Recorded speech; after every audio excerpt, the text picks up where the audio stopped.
Said bin Gjubejri, rahimullah, një prej djetarve të mdhej të selefit, një prej zullumqarve të asaj kohe, i cili ishte Haxhaxhi, e mori Saidin para vetes, kishte mbyt, kishte vra me mira njerëz.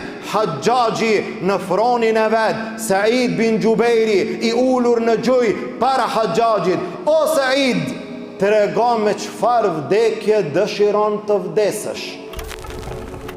Ti sot e ki fundin, ti sot ne do të mbysim, ti sot ne do ta përfundojmë jetën tënde. Vetëm trego në çfarë mënyre dëshiron të vdesësh. A don me ta hek kryt me shpat, a don vrasje me shigjet, a don me hyp në litar, zgjedhe vdekjen tënde.